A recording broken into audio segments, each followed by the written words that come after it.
Once upon a time, in a small village, lived a curious boy named Timmy, who loved exploring. One sunny day, while playing near the old oak tree, he found a shiny golden watch, half buried in the dirt. It was no ordinary watch. It glowed softly, and had tiny engravings of stars. Timmy picked it up, and suddenly, the watch ticked loudly. Poof! He was whisked into a magical forest, where animals could talk.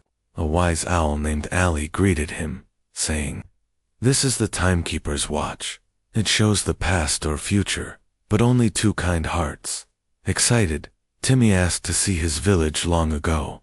The watch glowed, revealing happy villagers dancing under lanterns. Next, Timmy wished to see the future. The watch showed him planting trees, making the village greener. Ollie warned, "Use the watch wisely. Time is precious." Timmy nodded, promising to care for his home. With a final tick, he was back by the oak tree.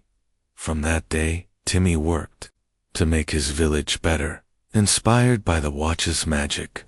He learned that kindness and effort could shape a bright future, just like the watch showed him.